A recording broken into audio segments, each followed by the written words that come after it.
मेरा नाम काजल है। मेरी उम्र 25 साल है। आज सुबह से ही मेरा दिल बहुत उदास हो रहा था। न जाने क्यों मुझे लगातार अपनी बड़ी बहन की याद आ रही थी। दिल चाहता था कि मैं उसके पास उड़कर पहुंच जाऊं, लेकिन ऑफिस जाना भी जरूरी था। ऑफिस से छुट्टी मैं किसी कीमत पर नहीं कर सकती थी, इसीलिए चुपचाप अपना बैग उठाए और ऑफिस की तरफ रवाना हो गई थी। लेकिन मेरे दिमाग में लगातार मेरी बहन ही चल रही थी। मैं भगवान से प्रार्थना भी कर रही थी कि सब अच्छा हो, क्योंकि आज से पहले मुझे इतनी बेचैनी कभी नहीं हुई थी। मैं मेट्रो के करीब पहुंच गई थी, लेकिन न जाने क्यों मेरा दिल बिल्कुल उचाट हो रहा था। मैंने सर को नफ़ी में हिलाया और अपनी बहन के घर की तरफ जाने लगी। मैं उसको इस तरह नजरअंदाज नहीं कर सकती थी। अगर वह मुझे याद आ रही थी तो इसमें कोई न कोई दिक्कत जरूर छिपी हुई थी। मैं दिल ही दिल में दुआ भी कर रही थी कि सब ठीक हो, क्योंकि अगर उसको कुछ हो गया या फिर कोई भी परेशानी उस पर आती होगी तो हमारा पूरा खानदान ही परेशान हो जाएगा। एक लंबी दूरी तय करके मैं अपनी दीदी के घर पहुंच गई थी। मैं अभी बेल देती, उससे पहले ही उनके घर से चीख पुकार की आवाज आना शुरू हो चुकी थी। मेरा दिल दहल गया था। मेरी बहन रो रही थी। उसकी आवाज में मौजूद दर्द यह बताने के लिए काफी था कि मामला काफी गंभीर हो चुका है। मैंने फौरन ही दरवाजा पीट डाला और चंद पल बाद जब दरवाजा खोला गया तो सामने मेरे जीजू के पापा यानी मेरी दीदी के ससुर खड़े हुए थे। मैंने उनकी तरफ देखा। उनका हाल बेहाल हो रहा था। आंखें लाल हो रही थीं। चेहरे पर मौजूद उदासी यह बताने के लिए काफी थी कि मामला काफी खराब है। मैंने उनकी तरफ देखते हुए बोली, अंकल जी, सब ठीक है? दीदी रो क्यों रही हैं? आपको क्या हुआ है? जबकि वह सर ना में हिलाते हुए दोबारा अंदर की तरफ बढ़ चुके थे। मैं भी अंदर गई थी और जब सामने का मंजर देखा तो मेरे कदमों तले जमीन निकल गई थी। ऐसा महसूस होता था जैसे घर की छत मेरे सर पर आ गिरी हो। मैं सदमे के मारे कुछ बोल ही नहीं पा रही थी। सामने मेरी बहन सफेद कपड़ा पहनकर बैन कर रही थी। उसके सामने ही उसके पति की लाश रखी हुई थी। मेरा दिल धड़कना भूल गया था। मैं हिम्मत करके उसके पास गई थी और उसके कंधे पर हाथ रखकर दिलासा देने वाले अंदाज में बोली थी, दीदी हौसला करो, ऊपर वाला हौसला करने वालों के साथ है। यह तो उनकी ही अमानत थी, उन्होंने दी थी और अब वापस लेनी है। जबकि मैं कुछ और कहती उससे पहले ही मेरी दीदी अपने आप को मारते हुए बोली, सारी गलती मेरी है। अगर इन्हें मैं न जाने देती तो आज मुझे यह छोड़कर न जाते। काजल, इन्हें कहो कि यह उठें, मुझसे बात करें। अगर यह मुझे छोड़कर चले गए तो मेरा क्या होगा? तुम्हारी जीजू से ही तुम्हारी दीदी जिंदा है। इन्हें कहो उठ जाएं, नहीं तो मैं अपने आप को खत्म कर लूंगी। वह पागलों की तरह अपने आप को पीट कर रोती जा रही थी। जीजू के मम्मी पापा, उनकी बहनें, सबकी आंखें नम थीं। सबका ही हाल बुरा हो रहा था। दीदी की हालत तो देखने लायक थी। मेरा दीदी के पास बैठना बुरा हाल हो गया था और मैं सर झटक कर फौरन अपनी जगह से खड़ी हो गई थी और मम्मी पापा को फोन करके इत्तला कर दी थी कि आप लोग जल्द से जल्द दीदी के घर पहुंचें। और जब मम्मी पापा ने वजह पूछी तो मैं कुछ बताने के काबिल भी नहीं रही थी। ऐसा लगता था जैसे मेरी जुबान मेरा साथ ही न दे रही हो, लेकिन बताना जरूरी था क्योंकि मम्मी के अलावा दीदी को और कोई नहीं संभाल सकता था। मैंने मम्मी पापा को बुझे दिल के साथ फौरन खबर करके मोबाइल बंद कर दिया था और दीदी को देखने लगी थी। उनको संभालना मेरे बस से बाहर था। उनकी नंदें ही उनके पास बैठी हुई उनको हौसला करने के लिए बोल रही थीं। वक्त तेजी से गुजरता जा रहा था और शाम के वक्त दीदी के पति को श्मशान घाट ले जाया जा रहा था। दीदी का रो रो कर बुरा हाल था। हम सब उनके दुख में शामिल थे। मेरी बहन बहुत नाज नखरे से बड़ी हुई थी। उनकी जिंदगी में कभी भी इस तरह का कोई दुख शामिल नहीं हुआ था। पापा मम्मी उनको हमेशा हथेली का छाला बनाकर रखते थे और आज उन्हें सफेद जोड़ा पहना दिया गया था। उनकी जिंदगी से हर रंग उड़ गया था। मैं अपनी दीदी को अपने साथ लेकर जाना चाहती थी, लेकिन वह अपने पति का कमरा छोड़ने को तैयार ही नहीं थी। उनकी एक ही बात थी, मैं विक्रम के कमरे से कहीं नहीं जाऊंगी, मैं यहीं पर उनके साथ रहूंगी, वह मेरे पास है। पापा मम्मी ने भी उनको बहुत समझाने की कोशिश की थी, लेकिन वह किसी की बात सुनने को तैयार नहीं थी। हम लोग भी थक हार कर दूसरे दिन अपने घर आ गए थे, क्योंकि दीदी एक जॉइंट फैमिली में रहती थी। अगर हम उनके घर रहते तो उनके ससुराल वालों को परेशानी का सामना करना पड़ता। हम सब घर आ गए थे, लेकिन हमारा दिल अपनी बहन की तरफ ही लगा हुआ था। समय धीरे धीरे गुजरता चला गया था और 2 दिन बाद जब मैं दीदी के घर पहुंची तो वहां का माहौल देखकर मेरा दिल मुंह को आ गया था। दीदी की सास उन्हें कोस रही थी, जबकि उनकी नंदों का बस नहीं चल रहा था कि मेरी दीदी का सर फाड़ दें। उन सबका कहना था, तेरे कदम ही पनौती हैं, तूने आते ही हमारा बच्चा मार दिया, तेरी वजह से ही मेरा विक्रम इस दुनिया से गया है। उनकी सास रो रोकर बैन करती जा रही थी, जबकि मेरी दीदी अपराधियों की तरह सर झुकाकर उनके सामने खड़ी हुई थी। मैं तमाम चीज़ों को नज़रअंदाज करते हुए फौरन उनके घर में दाखिल हुई और अपनी दीदी को अपने सीने से लगाते हुए बोली, खबरदार, जो आपने मेरी बहन के बारे में एक लफ्ज़ भी कहा, जितना दुख आपका है उतना ही दुख मेरी दीदी का है। बेशक आपका बेटा गया है, लेकिन मेरी दीदी का तो सुहाग उजड़ गया। उसकी पूरी जिंदगी तबाह हो गई, उसकी जिंदगी से हर रंग उड़ गया। आप इस तकलीफ को नहीं समझ सकती। ये कहते ही मैंने अपनी दीदी को अपने सीने से लगा लिया। उनकी सास गुस्से से बोली, अगर इतना ही तुम्हें अपनी बहन का दुख लग रहा है तो इसे यहां से लेकर जाओ, हमारे घर में छोड़ने की जरूरत नहीं है। इससे हमारा कोई ताल्लुक नहीं है। जिसकी वजह से यह इस घर में थी, अब वह शख्स जा चुका है, तो अब यह भी यहां नहीं रह सकती। वह सब गुस्से से बोल रही थी। मैंने अपनी दीदी की तरफ देखा तो उनका सर झुका हुआ था, उनका हाल बेहाल हो रहा था। मैंने दीदी के कंधे पर हाथ रखा और उनको समझाते हुए बोली, यही दुनिया का दस्तूर है, आप कितना भी किसी के लिए कर लो, कोई आपको सिला नहीं देता। बेवजह अपने आप को यहां रहकर जलील न करवाएं। यहां पर आपको जिंदा दफन कर दिया जाएगा। इसीलिए बेहतर है कि मेरे साथ मम्मी पापा के घर चलें। आपके लिए आज भी इस घर के दरवाजे खुले हुए हैं। मेरी बात सुनकर मेरी बहन रोते रोते जमीन पर बैठ गई और तकलीफ भरे लहजे में बोली, मैं तो आज ही यहां से चली जाऊं, लेकिन इस घर में मेरे विक्रम की खुशबू नहीं होगी, उनका अक्स नहीं होगा। मैं तुम्हें नहीं बता सकती कि मैं किस अजियत में हूं। कोई मेरा दर्द नहीं समझ रहा। मैंने अपनी मोहब्बत खो दी। मेरी मोहब्बत मुझे जवानी में ही छोड़कर चली गई। काजल, तुम नहीं जानती विक्रम मेरे लिए क्या थे। उनकी आवाज में मौजूद दर्द मेरा कलेजा चीरने के लिए काफी था। कुछ पल के लिए वह बिल्कुल निढाल होकर जमीन पर ही बैठी रही और फिर एक हिम्मत से बोली, लेकिन मैं यहां अब नहीं रह सकती, क्योंकि ये लोग मुझे जिंदा नहीं रहने देंगे। यह बोलकर उन्होंने गहरी सांस ली और अपने सर पर सफेद दुपट्टा जमाकर बोली, मुझे मम्मी पापा के घर ले चलो, यहां रहकर मैं जिंदा नहीं रह पाऊंगी। ये सब मुझे मार देंगे, ताना देकर मुझे उस पल को याद करवाएंगे जिसे मैं याद भी नहीं करना चाहती। मैंने फौरन ही अपने आप को काबू किया, क्योंकि अगर मैं उनको देखकर रोना शुरू कर देती तो वह भी हिम्मत हार जाती। मैंने उनका हाथ थामा और उन्हें खड़ा करते हुए बोली, इस तरह से अपने आप को निढाल नहीं करते। ऊपर वाला हर काम अपनी मर्जी से करता है। अगर जीजू इस दुनिया से गए हैं तो इसमें भी कोई ना कोई मकसद होगी। आप परेशान ना हो, भगवान हमारे साथ हैं। यह कहकर मैंने अपनी दीदी को अपने सीने से लगाया और उनकी सास की तरफ देखकर गुस्से से बोली, एक बात हमेशा याद रखना, जो आपने मेरी बहन के साथ किया है, ऊपर वाला आपको किसी कीमत पर भी माफ नहीं करेगा। आपका दुख तो आपका था, लेकिन आपने मेरी बहन का दुख नहीं समझा, और जो लोग इस तरह के होते हैं उनको ऊपर वाला माफ नहीं करता। आपकी बेटे की रूह भी बेचैन हो रही होगी, क्योंकि उनकी पत्नी के साथ आपने इस तरह का सलूक किया है। भगवान आपको माफ नहीं करेगा। यह कहकर मैं अपनी दीदी के साथ उनके ससुराल से निकलकर अपनी मम्मी के घर की तरफ रवाना हो गई थी। हम दोनों बहनों का दिल बहुत बोझिल था। मेरी बहन तो सारा रास्ता रोती हुई आई थी, जबकि मेरा हाल भी उनसे अलग न था। एक लंबी दूरी तय करने के बाद हम घर पहुंच गए थे।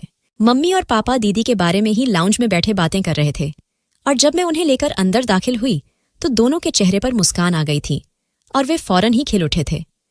जबकि दीदी का हाल देखकर उन्होंने मेरी तरफ सवालिया निगाहों से देखा था। मैंने उन्हें इशारे से चुप रहने को बोल दिया था। पापा ने दीदी को सीने से लगाते हुए कहा, मेरी बेटी बहुत बहादुर है, इस तरह निराश नहीं होते। सिर्फ एक इंसान के चले जाने से जिंदगी नहीं रुकती। तुम्हारे पापा हैं, तुम्हारी मम्मी है, तुम्हारी बहन है जो तुमसे बहुत मोहब्बत करती है। अगर तुम इस तरह एक आदमी के जाने से अपने दिल को उदास कर लोगी तो यह बहुत गलत बात है। जबकि दीदी के चेहरे पर मौजूद वीरानी न जाने क्यों मुझे कुछ और पता दे रही थी। दिल कहता था कि कुछ अलग है, कुछ अलग बात है जिसकी समझ हमें नहीं आ रही, लेकिन मैंने खामोश रहने में ही भलाई समझी। मैं दीदी को लेकर कमरे के अंदर चली गई थी। वह निढाल होकर बिस्तर पर लंबी लेट गई थी। एक पल के लिए मैं डर भी गई कि अचानक से उन्हें क्या हुआ है, लेकिन जब उन्हें सही सलामत देखा तो मैंने सुकून का सांस लिया। मैं उनके सिर में उंगलियां चलाने लगी और कुछ पल बाद ही वह गहरी नींद में चली गईं। मैंने फौरन ही कमरे से बाहर का रुख किया, बाहर मम्मी और पापा बैठे मेरे आने का इंतजार कर रहे थे। मैंने बाहर आकर दीदी के ससुराल में हुई तमाम बातों से उन्हें आगाह किया, जबकि मम्मी पापा काफी परेशान हो गए थे। उनका भी यही कहना था कि अब दीदी को हम वहां नहीं जाने देंगे, क्योंकि वह लोग दीदी को अब सुकून से किसी कीमत पर भी वहां नहीं रहने देंगे। मैंने भी उनकी बात का समर्थन किया। वक्त धीरे धीरे गुजरता चला गया। दीदी को हमारे घर आए हुए आज चौथा दिन था। सुबह से ही उनकी तबीयत बहुत ज्यादा खराब हो रही थी। बार बार वह उल्टियां कर रही थीं, जिसकी वजह से मम्मी और मैं काफी परेशान हो चुके थे। पापा तो काम पर गए हुए थे, उन्हें इस चीज की बिल्कुल खबर नहीं थी। कभी वह उल्टियां करतीं तो कभी निढाल होकर बिस्तर पर लेट जातीं। मैं अभी उनके पास ही गई थी जब वह अपनी जगह से खड़ी हुई। मैं उन्हें देखते हुए सवालिया लहजे में बोली, क्या हुआ दीदी, सब ठीक है?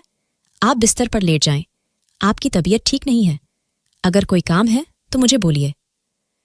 मैं कुछ और कहती, इससे पहले ही वह इनकार में सिर हिलाकर वॉशरूम की तरफ बढ़ीं। मैं समझ गई थी कि वह फ्रेश होने जा रही हैं, लेकिन अचानक उन्हें जोर के चक्कर आए और वह समझने का मौका दिए बिना ही बेहोश हो गईं। मेरा कलेजा मुंह को आ गया। मैं चिल्लाकर मम्मी को पुकारने लगी और अपनी दीदी को उठाने की कोशिश कर रही थी, लेकिन उन्हें होश नहीं आ रहा था। मैंने फौरन लेडी डॉक्टर को कॉल की, क्योंकि जो हालात दीदी की हो रही थी वह मुझे और मम्मी दोनों को ही परेशान कर चुकी थी। मैं बस एक ही दुआ कर रही थी कि जैसा मैं सोच रही हूं वैसा न हो। बेशक यह खुशी की खबर थी, लेकिन अगर इस वक्त ऐसा हो जाता तो मेरी दीदी बहुत ज्यादा मुश्किल में आ सकती थी। उनकी पूरी जिंदगी का सवाल था। कुछ पल गुजरे थे जब लेडी डॉक्टर घर पहुंच गईं। मम्मी और मैं उन्हें होश में लाने के लिए पागल हो चुके थे, लेकिन उन्हें होश नहीं आ रहा था। लेडी डॉक्टर ने जैसे ही उनका चेकअप करना शुरू किया और एक इंजेक्शन लगाया तो उन्हें जल्द होश आ गया। फिर जो बात उन्होंने हमें बताई वह सुनकर मेरे और मम्मी के कदमों तले जमीन खिसक गई। जिस बात का इंसान को डर हो वह होकर ही रहती है। मेरी दीदी जल्द मां बनने वाली थी। यह खबर हम सब पर बम की तरह गिरी थी।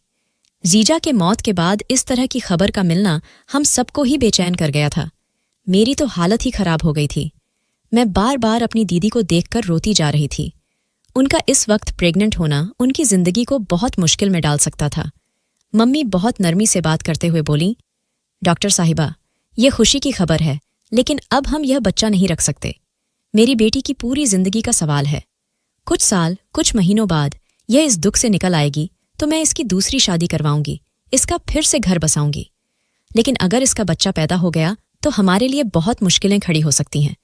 इसलिए आप इसका अबॉर्शन कर दीजिए, लेकिन इसे पता न चले। मेरी मम्मी की बात सुनकर लेडी डॉक्टर ने सिर को इनकार में हिलाया और उनका चेहरा देखकर बोली, आपकी बात बिल्कुल सही है। मैं आपका दर्द बखूबी समझ सकती हूँ, लेकिन आपकी बेटी बहुत ज्यादा कमजोर है। उनमें खून की बहुत ज्यादा कमी है। अगर मैं अबॉर्शन करती हूँ तो उनका बहुत ज्यादा खून बर्बाद होगा, जिसमें मरने के चांस बहुत ज्यादा हैं। अगर आपको अपनी बेटी की जिंदगी प्यारी है तो आपको यह बच्चा हर हाल में लेना ही पड़ेगा। डॉक्टर की बात सुनकर हम और ज्यादा परेशान हो गए थे। वह हमें कुछ हिम्मत देकर जा चुकी थी। मेरी बहन गहरी नींद में सो रही थी। दिल चाहता था कि मैं सब कुछ ठीक कर दूं, मैं मंजर का रुख बदल दूं, अपनी बहन को उसके ससुराल छोड़ाऊं, उसके पति को उसके हवाले कर दूं। लेकिन शायद यह अब मुमकिन नहीं था। मम्मी भी रोते रोते कमरे से बाहर चली गई थीं। थोड़ी देर बाद ही पापा भी घर पहुंच गए थे और उन्होंने आते ही दीदी की तबीयत के बारे में पूछा। जब उन्हें भी दीदी की हालत की खबर हुई तो वह भी अपना सिर थाम कर बैठ गए। थोड़ी ही देर गुजरी थी जब दीदी कमरे से लड़खड़ाकर बाहर आईं और मम्मी को देखते हुए बोली, मम्मी, सब ठीक है? वह डॉक्टर क्यों आई थी? मुझे क्या हुआ है? उनके लहजे में जिज्ञासा था। न जाने क्यों मुझे एक पल के लिए ऐसा महसूस हुआ जैसे दीदी को इस बारे में मालूम है। फिलहाल मम्मी उन्हें यह बात नहीं बताना चाहती थीं, क्योंकि अगर उन्हें इस बारे में जानकारी मिलती तो वह और ज्यादा गमगीन हो जातीं और विक्रम जीजू को याद करतीं। लेकिन यह बात कोई छुपाने वाली नहीं थी, इसलिए मम्मी ने उनका हाथ थामकर सोफे पर बैठाया और उनके बराबर में बैठकर धीरे धीरे उन्हें हर हालात से आगाह करती चली गईं। दीदी का चेहरा सफेद पड़ चुका था। उनके चेहरे पर कोई भाव नजर नहीं आ रहे थे। ऐसा लग रहा था जैसे उन्हें पहले से ही इस बारे में खबर हो। कुछ पल बाद उनकी आंखों से आंसू बहने लगे। मैंने दीदी का हाथ पकड़ा, लेकिन वह फौरन ही अपना हाथ छुड़ाकर कमरे के अंदर चली गई। हम सब परेशान हो गए थे, लेकिन मैंने कुछ सोचकर मम्मी को उनके पीछे जाने से रोक दिया, क्योंकि मुझे मालूम था कि जिस हालात में वह अभी थीं, वह अपने आप को किसी भी कीमत पर नुकसान नहीं पहुंचा सकती। हर माँ को अपनी औलाद बहुत कीमती होती है, और जिस अंदाज में दीदी रो रही थीं, उससे यह बात साफ थी कि वह अपने पति को याद कर रही हैं और अपने पति की आखिरी निशानी के साथ वह कुछ नहीं करेंगी। वक्त धीरे धीरे गुजरता चला गया। शाम के वक्त मैं, मम्मी और पापा तीनों मेज पर बैठे रात का खाना खा रहे थे, जब अचानक दीदी कमरे से बाहर आईं। उन्होंने आज भी वही सफेद कपड़ा पहना हुआ था। वह मम्मी को देखते हुए बोली, मैंने पूरा दिन लगाकर इस बारे में सोचा है और मेरे दिमाग में इन तमाम मसलों का सिर्फ एक हल आया है। मैं इस बच्चे को पैदा नहीं करूंगी।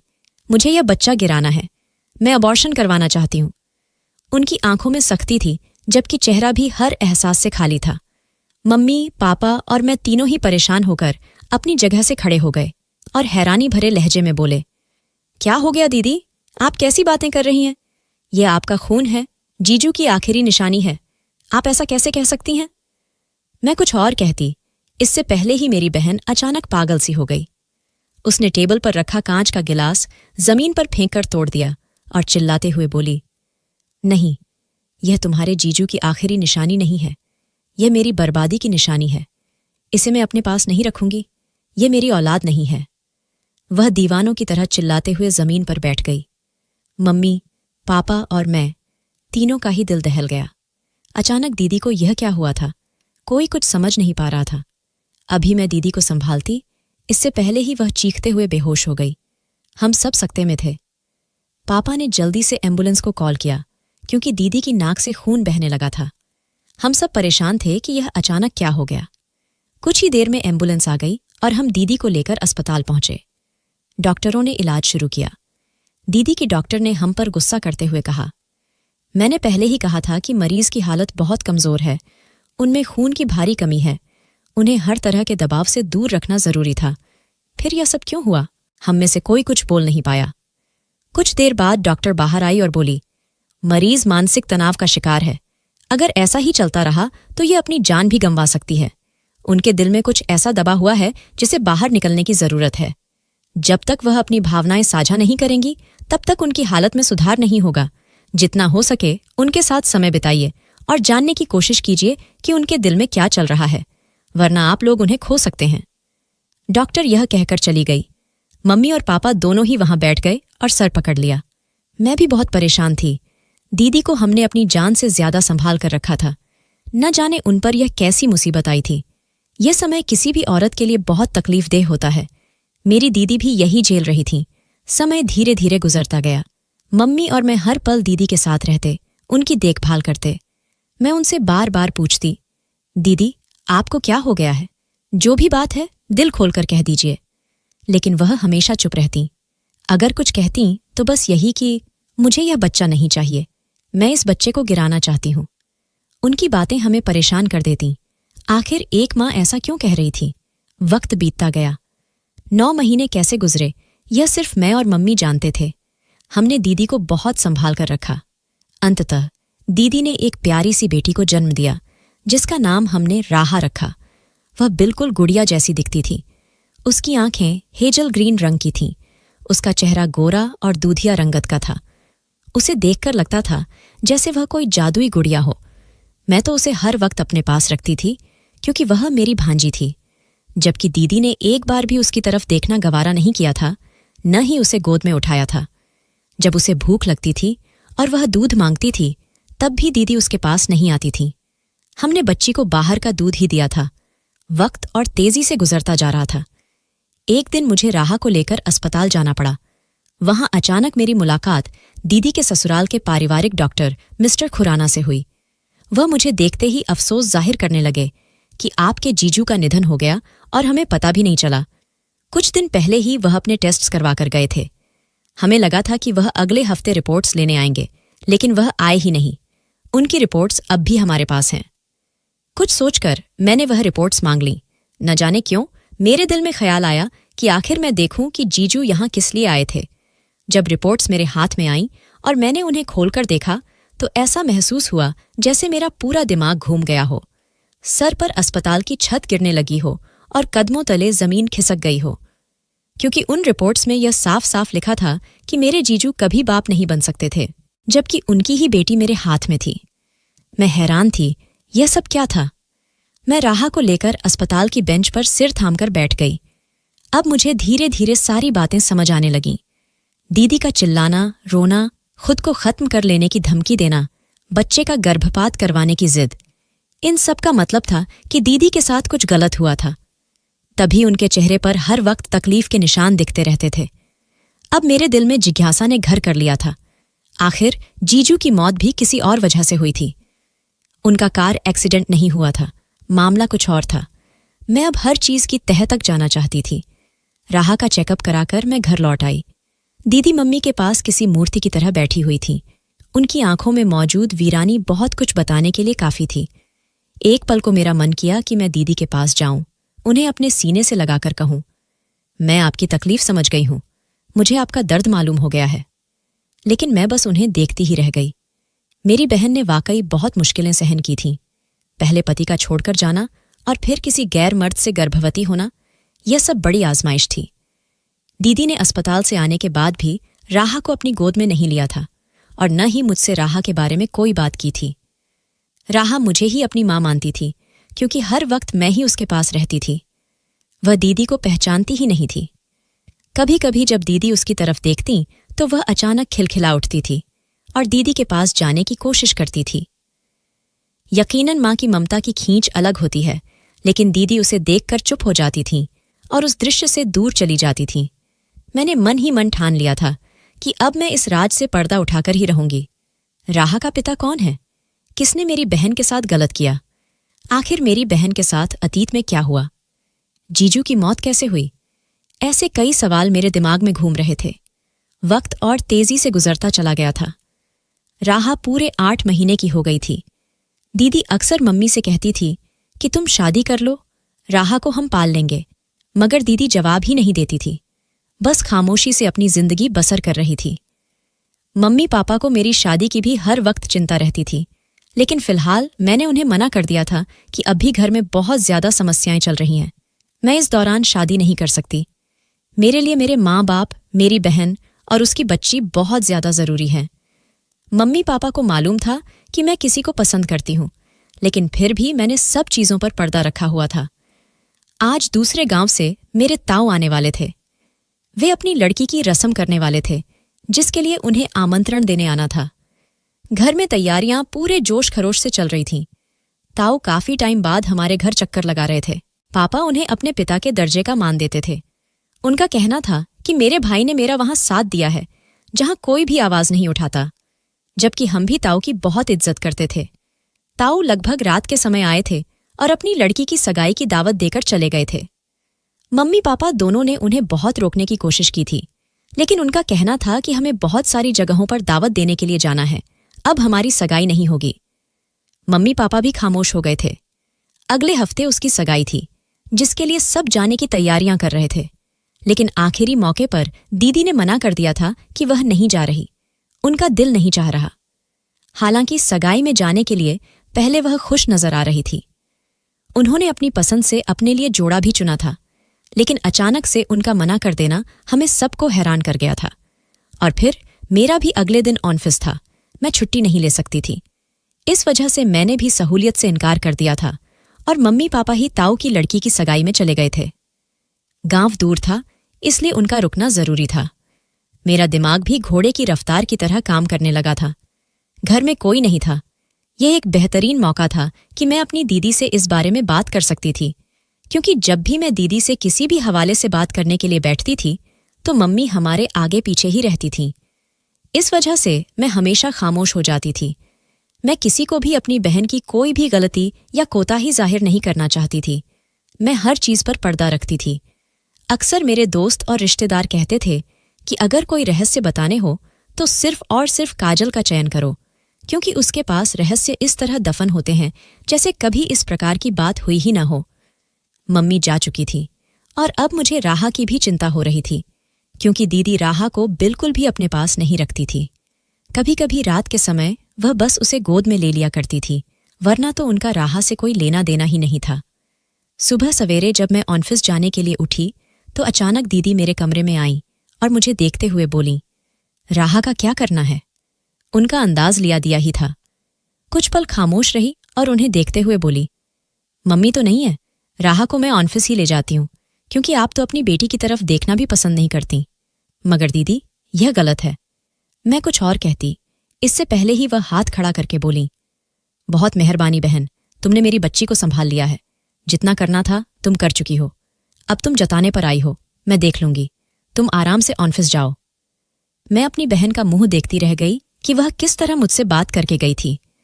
एक पल के लिए मेरा दिल किया कि मैं उन्हें बुलाऊं और बताऊं कि जितने दिन से वह पैदा हुई है उसे मैं ही संभाल रही हूं। वह तो आपके स्पर्श से भी अजनबी है। मगर मैं चुप रही। अगर वह अपनी बेटी को संभालना चाहती थी तो मैंने कोई बात नहीं कही। एक न एक दिन तो राहा अपनी मां के पास जाएगी। यही सब बातें सोचकर मैं चुपचाप ऑफिस चली गई थी। मगर न जाने क्यों रास्ते में मुझे बार बार एक अजीब ख्याल दिल में पैदा हो रहा था कि कुछ तो गड़बड़ है। दीदी का अचानक से आना और राहा को घर पर ही रुकने के लिए कहना कुछ अजीब था। बेशक उन्होंने बहुत ही अजीब अंदाज में बात की थी, लेकिन उनके अंदाज से ही साफ झलक रहा था कि कुछ तो है जो मेरी आंखों से छिपा है। पूरा दिन ऑफिस में मैं इसी कशमकश में रही थी। मेरी वापसी रात को देर से हुई थी। मैं घर में अंदर हुई तो मुझे अजनबी सा एहसास घर में महसूस हुआ था। ऐसा लगता था जैसे घर में दीदी और राहा के अलावा भी कोई मौजूद है, लेकिन मैंने अपना ख्याल झटका दिया था। मैं घर में अंदर आते ही जोर आवाज में बोली थी, दीदी, मैं आ गई हूं और अब आराम करने के लिए जा रही हूं। राहा ठीक है ना? मैंने सोचा था कि दीदी बाहर आएंगी, लेकिन अंदर से ही उनकी घबराई हुई आवाज सुनाई दी थी, हाँ, राहा ठीक है। वह सोच चुकी थी। ऐसा लगता था जैसे दीदी किसी मुश्किल में है, लेकिन मैंने फिलहाल सिर झटका दिया था और खामोशी से अपने कमरे में जाकर कपड़े वगैरह बदलने लगी थी। अचानक ही मुझे दीदी के कमरे से कुछ गिरने की आवाज आई थी। मैं फौरन ही बेचैन होकर एक बार फिर बुलंद आवाज में बोली थी, क्या हुआ दीदी, सब ठीक है ना? जबकि वह फौरन बोली थी, हाँ हाँ, वो मुझसे बोतल गिर गई थी। तुम अपना काम करो, परेशान क्यों हो रही हो? मैं भी राहा के साथ सोने जा रही हूं। फिलहाल मैंने अपना सिर झटका दिया था, लेकिन न जाने क्यों मुझे बार बार ऐसा महसूस हो रहा था कि कुछ गड़बड़ है। इसीलिए मैंने कुछ सोचकर अपने कमरे की खिड़की के पास आई थी। वह खिड़की दीदी के कमरे में ही खुलती थी। खिड़की दीदी की तरफ से अच्छी तरह बंद थी। मैं अंदर झांकने की कोशिश करने लगी थी, लेकिन खिड़की के आगे भी पर्दे डाले हुए थे। मेरे दिमाग में एकदम वॉशरूम में मौजूद रोशनदान का ख्याल आया था। ऐसा लगता था जैसे दीदी के साथ उनके कमरे में कोई और भी मौजूद है। मैंने फौरन अपना सिर झटका दिया था। मामला गंभीर से गंभीरतर होता जा रहा था। इसीलिए मैं खामोशी से मास्टर की लेकर दीदी के पास गई थी। मैं अब समझ गई थी कि कुछ गड़बड़ जरूर है। मैं अपनी राहा और दीदी को इस तरह बर्बाद होता हुआ नहीं देख सकती थी। मैंने कमरे का दरवाज़ा खोला था और सामने का मंजर देखकर मैंने जब्त से आंखें नीची की थीं। मैंने कभी ख्वाब और ख्याल में भी तसव्वुर नहीं किया था कि यह सब भी मुझे देखना पड़ेगा। मेरी दीदी अपने देवर के साथ बैठी हुई थी। उनका सिर झुका हुआ था, जबकि उनका देवर दीदी को अपने सीने से लगाए राहा को लगातार प्यार कर रहा था। मैं गुस्से से चिल्लाते हुए बोली थी, यह सब क्या हो रहा है? कौन हो तुम? छोड़ो मेरी बहन को। मेरी आवाज सुनकर उनका देवर एकदम घबराकर अपनी जगह से खड़ा हो गया था और हकलाते हुए बोला था, मैं भाभी से मिलने के लिए आया था। मुझे अपनी भतीजी के बारे में पता था। मैं कुछ ही पल में पूरा मामला समझ गई थी। दीदी के चेहरे पर मौजूद तासुरात और राहा को जिस अंदाज में वह आदमी प्यार कर रहा था, उन्हें देखकर मैंने सारी चीजों से आगाह हो गई थी। मैं कदम ब कदम चलती हुई दीदी के पास आई थी और उन्हें सीने से लगाकर उन्हें दिलासा देते हुए बोली थी, आपको परेशान होने की जरूरत नहीं है। मुझे सब पता चल चुका है कि इस आदमी ने आपके साथ क्या किया है, और तुम मेरे हाथों अब तुम जिंदा बच के दिखाओ। मुझे हर बात का इल्म है कि तुमने मेरी बहन के साथ क्या किया है। चरण ही वह राहा को अपनी गोदी में थाम कर मेरे कदमों में बैठ गया था और नम आवाज में बोला था, मैं जानता हूं मैंने बहुत गलत किया है। बेशक मेरी गलती की माफी नहीं है, लेकिन मैं राहा का बाप हूं। इस हिसाब से मुझे माफी मिल जानी चाहिए। मैं तुम्हारी दीदी को स्वीकार करने के लिए तैयार हूं। मैं आज इसीलिए यहां पर आया था कि मैं तुम्हारी दीदी से मिलकर हर मामला तय कर लूं, लेकिन तुम्हारी दीदी इस चीज के लिए राजी नहीं है। मगर मैं वादा करता हूं कि मैं उन्हें बिल्कुल तकलीफ नहीं पहुंचाऊंगा। मैं खामोश रही थी। फिलहाल मैंने राहा को अपनी गोदी में लिया था और उन्हें बाहर जाने का इशारा कर दिया था, जबकि वह मेरी बहन पर एक नज़र डालकर चला गया था। मैंने अपनी बहन की तरफ देखा तो अचानक ही वह मेरे सीने से लगकर जोर से रोने लगी थी। उसकी हिचकियां बन गई थीं, जबकि मेरा भी हाल बेहाल था। उसने रोते हुए मुझे बताया था कि यह आदमी उस दिन से ही मेरे पीछे लग चुका था जब मैं तुम्हारे जीजाजी से शादी करके इस घर में गई थी। पहली रात ही उसने मेरे साथ बदतमीजी करने की कोशिश की थी, लेकिन बरोक्त तुम्हारे जीजो आ गए थे, जिसके बाद यह भाग गया था। मैंने दबे अल्फाजों में तुम्हारे जीजा को इसके बारे में बताने की कोशिश की थी, लेकिन उन्होंने मेरी बात को हंसकर डाल दिया था। उनके नज़दीक उनका भाई बहुत अच्छा था, लेकिन यह आदमी एक नंबर का फ्रॉड था।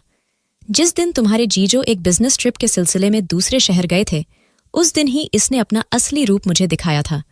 उसने मुझे बताया था कि मेरे पति कभी बाप नहीं बन सकते, और उसी पल उसने मेरी इज्जत को तार तार कर दिया था।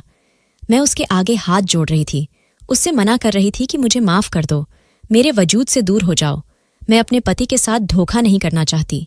लेकिन मेरी उसने एक बात नहीं सुनी थी, और फिर मैंने तय कर लिया था कि मैं अब तुम्हारे जीजा से किसी बात का पर्दा नहीं रखूंगी। जिस दिन वह आए थे, मैं उस दिन ही उनको हर बात बता देना चाहती थी, लेकिन अचानक ही वह ऑफिस के फ़ोन से बाहर चले गए थे। उन्होंने कहा था कि मैं वापस आकर तुम्हें आइसक्रीम खिलाने के लिए लेकर जाऊंगा, लेकिन वह तो नहीं आए थे। हाँ, उनके लिए एक फ़ोन आया था जिसमें बताया गया था कि वह इस दुनिया में मुझे हमेशा हमेशा के लिए तन्हा छोड़कर जा चुके हैं। वह लम्हा मेरे लिए बहुत दर्दनाक था, और फिर अचानक से इस बात का पता चलना कि मैं माँ बनने वाली हूँ, मुझे बहुत अजीहत से दो चार कर गया था। यह आदमी मुझे लगातार फ़ोन पर फ़ोन कर रहा था। मैं हर वक्त डरी सहमी रहती थी। मुझे समझ नहीं आता था कि मैं इसके बारे में किसे बताऊं। जिसको भी बताऊंगी वह मेरी ज़ात पर कीचड़ उछालेगा, लेकिन मुझे मालूम नहीं था कि तुम्हें पता चल जाएगा। मैं अपने भगवान का शुक्र अदा करती हूँ कि तुम्हारे सामने खुद ही सारी सच्चाई आ गई, जबकि मैंने भी दीदी को हर वह बात बताई थी जो मुझे डॉक्टर से मालूम हुई थी। मैंने मम्मी पापा के आने के बाद एक फ़ैसला लिया था। राहा की खातिर हमें यह समझौता करना ही था, और जब दीदी को हमने अपना फ़ैसला बताया कि हम तुम्हारी शादी तुम्हारे देवर से कराना चाहते हैं, तो वह हाथ से उखाड़ गई थी। वह मना कर रही थी, लेकिन मम्मी और मेरे समझाने पर वह राज़ी हो गई थी, और राहा के खातिर उसने कुर्बानी दे दी थी। इस आदमी ने भी हमसे वादा किया था कि वह दीदी को बिल्कुल भी तकलीफ नहीं पहुंचाएगा। हमने साफ कह दिया था कि तुम दीदी के साथ उसके ससुराल में नहीं रहोगे, क्योंकि वह लोग बेवजह मेरी बहन के पीछे पड़ जाएंगे, और उसने हमारी तमाम शर्तों का इज्जत किया था। वाकई जो चीज़ हमें नज़र आ रही होती है वह सच पर मबनी नहीं होती। इसीलिए हर शय पर गुस्सा होने या फिर नाराज़ होने के बजाय इंसान को उसकी खोज निकाल लेनी चाहिए। इसमें ही समझदारी होती है। दोस्तों, वीडियो कैसा लगा कमेंट करके ज़रूर बताएं। वीडियो को लाइक और चैनल को सब्सक्राइब ज़रूर करें।